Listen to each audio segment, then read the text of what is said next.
Hey everyone, I am Harshpreet और आप देख रहे हैं लॉ एट रीच।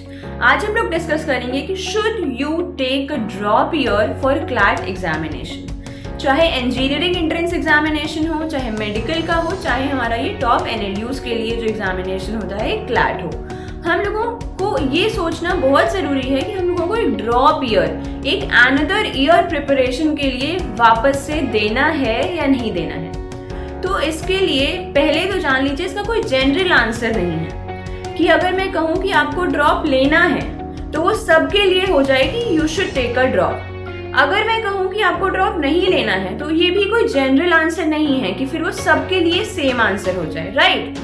जिस बच्चे को 12th के बाद वाले ईयर में ड्रॉप लेना है उसके लिए जो फैक्टर्स उसको कंसिडर करने हैं they are completely different for that student जो पिछले 2 साल से ड्रॉप ले रहा है। I hope you are understanding what I am trying to say. तो आज मैं ड्रॉप लेने के प्रोज या कॉन्स जो हैं वो सारे आपके सामने प्रेजेंट कर दूंगी। अब आपको डिसाइड करना है, अगर आपकी प्रोज की लिस्ट ऊपर है, प्रोज की लिस्ट हायर है, हायर प्रायोरिटी की है, तो आप ड्रॉप लो, अपना 100% दीजिए ड्रॉप ईयर में। लेकिन अगर आपके केस में कॉन्स की लिस्ट हायर है प्रोज से ज्यादा, then you should not take a drop year, right.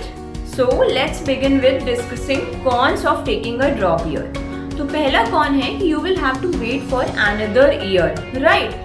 यही अगर आप अपने पिछले क्लैट कोर्स से आपको लोअर एनएलयू मिल रहा था, आपने वो ले लिया होता या किसी प्राइवेट लॉ यूनिवर्सिटी या इंस्टीट्यूशन में एडमिशन करा लिया होता तो आपको अनदर ईयर वेट नहीं करना पड़ता। आप उस ईयर में कई स्किल्स अपनी डेवलप कर सकते थे, like mooting, legal researching, content writing, writing blogs.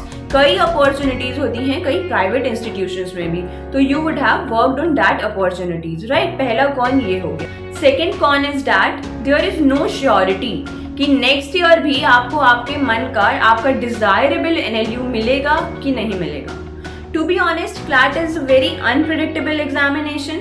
एक मार्क से आपकी रैंक बहुत ज्यादा ऊपर नीचे हो जाती है। There is cutthroat competition in CLAT.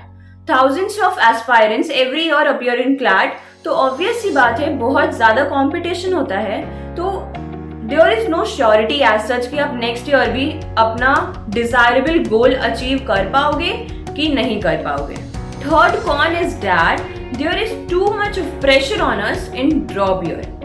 Obvious सी बात है कि हमारे पेरेंट्स का हमसे एक्सपेक्टेशन होता है, हमारे कोचिंग इंस्टीट्यूशंस जहाँ से हम पढ़ रहे हैं, टीचर्स का हमसे एक्सपेक्टेशन होता है। लेकिन we can not deny the fact कि हमारा खुद से जो एक्सपेक्टेशन होता है that is the most killer one, right. हम खुद से एक्सपेक्ट करते हैं कि हमने लास्ट ईयर इतना स्कोर किया था तो एटलीस्ट उससे तो ज्यादा ही आ जाए अपकमिंग ईयर में, जब हम ड्रॉप लेके पूरा फुल फ्लेज्ड प्रिपरेशन कर रहे हैं पूरे 1 साल तक। So there is too much of pressure. और there can also be a case कि आपके प्रेशर की वजह से, अगर आप अपना प्रेशर मैनेज नहीं कर पाए प्रॉपरली और आपको एंग्जाइटी या डिप्रेशन या कुछ भी हो गया, तो आप अपने नेक्स्ट ईयर में, ड्रॉप ईयर के बाद वाले एग्जामिनेशन में भी पुअर परफॉर्म कर सकते हो। That can also be the case. Now let's proceed towards discussing positives of taking a drop year, right.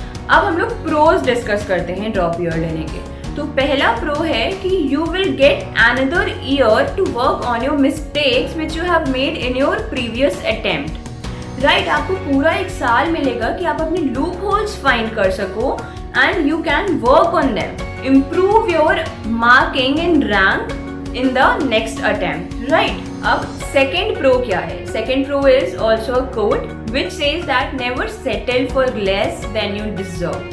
अगर आपको पता है कि you deserve a lot more than this, आप अपनी रैंक और स्कोर देख के ही आपके अंदर से वो गट फीलिंग आ रही है ना कि यार मेरे लेवल का नहीं है ये, I can do better than this, then definitely you should take a drop year.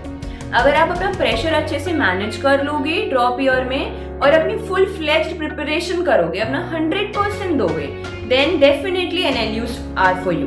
Third चीज जो है, थर्ड प्रो जो है, that is also a suggestion from my side that there is no need to feel absurd or feel that you are little less than someone just because you are taking a drop year. Most of the NLU students, ज़्यादातर NLU students are the ones जिन्होंने drop year लिया होता है, drop year लेके CLAT का preparation किया होता है, राइट? So you are not less than anyone if you are taking a drop year, right? You are just taking more time to prepare for an entrance examination. अब conclusion में मैं क्या कहना चाहूंगी, that is my personal opinion. Forgive me if you are not satisfied with it, right? मैं कहना चाहूंगी कि अगर आपके पास एम्पल टाइम है, आप अभी कम एज है आपकी और आपकी हायर स्टडीज के प्लान्स इससे नहीं खराब होंगे कि अगर आप ड्रॉप ईयर लोगे तो आपका टाइम वेस्ट नहीं होगा। ऐसा ना हो कि आपके आगे के प्लान्स हो PhD वगैरह के, तो they should not be hampered, right? अगर वो आप अच्छे से टाइम मैनेज कर लो कि मेरा फ्यूचर करियर उस पर डिपेंड ना करता हो, then definitely you should take a drop year because NLUs provide vast opportunities to you. So एक ईयर की प्रिपरेशन, फुल फ्लेश्ड प्रिपरेशन कुछ भी नहीं रह जाएगी अगर आपको NLU मिल जाएगा। आप वो ईयर 5 साल बाद सोचोगे भी कि नहीं कि वो मेरा ईयर कहाँ गया, right? You will not regret your decision after that.